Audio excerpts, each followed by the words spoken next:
Só para arredondar, procurador, o senhor entende que nesse momento não é o melhor ponto do inquérito, não é o ponto ideal para analisar? Nós precisamos obter a conclusão do inquérito para analisar se há ou não possibilidade técnica de fazer o requerimento de federalização.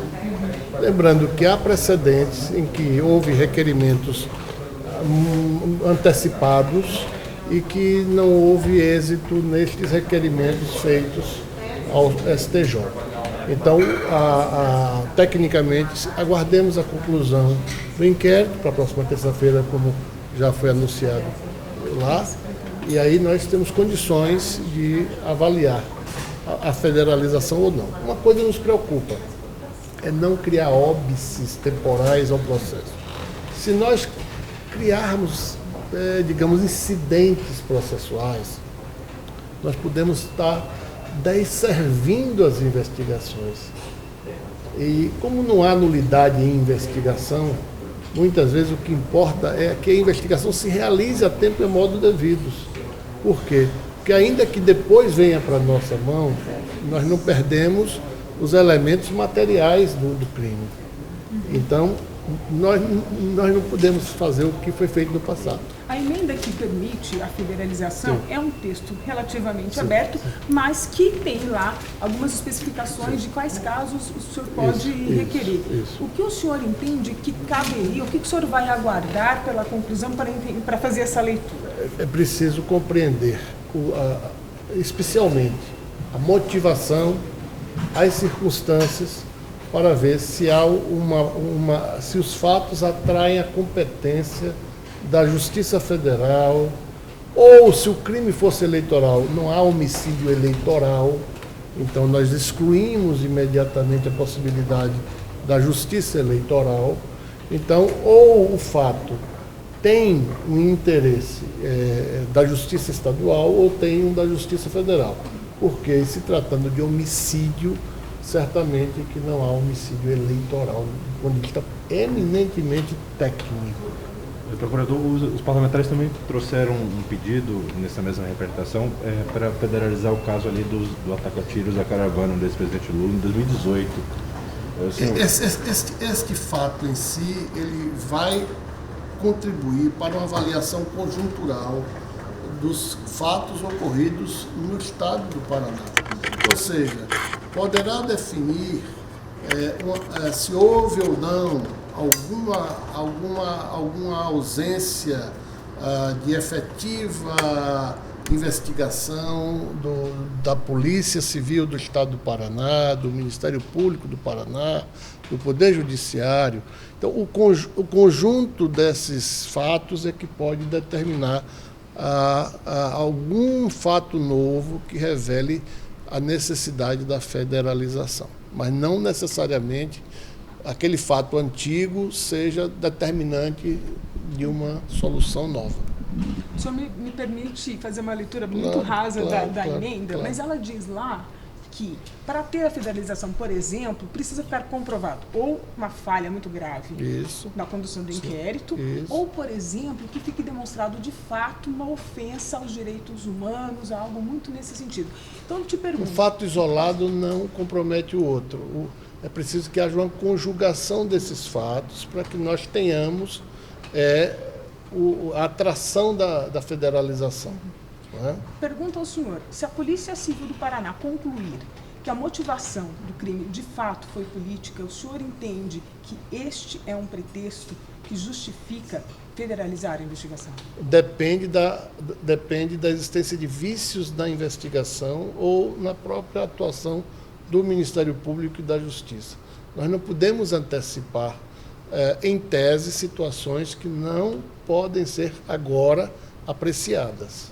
Qualquer apreciação minha seria temerária no momento em que o sistema de justiça do Estado do Paraná está atuando, ao menos do ponto de vista da divulgação da imprensa, de forma normal, sem nenhuma anormalidade. Senhor procurador, de fato, a emenda, essa é uma opção da emenda 45, Sim. né? de fato a emenda fala desses requisitos, mas o que se conclui de lá é que, de fato, se a condução da Justiça Estadual não for ideal, é que se deveria federalizar.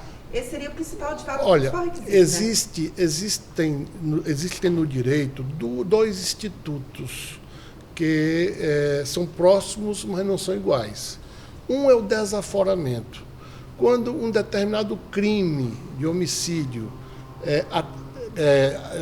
choca uma comunidade que deve julgar um seu partícipe, a tal ponto que retira desta comunidade a capacidade de proferir um juízo de valor justo no seu universo, isso pode propiciar o desaforamento, ou seja, a transferência de um julgamento local para uma outra comarca ou até a capital federal, se for o caso. O outro incidente é o incidente do deslocamento de competência, também chamado federalização. É quando as instituições do sistema de justiça se revelam incapazes, inábeis ou destituídas de interesse suficiente para apurar os fatos, levar o devido processo legal avante até o final do julgamento. Uma questão, uma última questão. Sobre a representação, o pedido de investigação contra o Bolsonaro envolvendo incitação ao ódio, o que precisaria existir para ligar o presidente a uma situação de É aquilo que eu coloquei bem na mesa da discussão.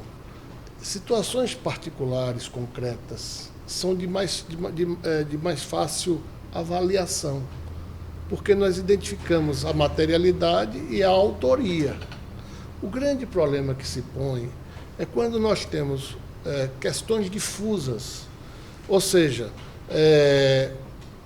opiniões de pessoas distintas podem gerar distintas reações.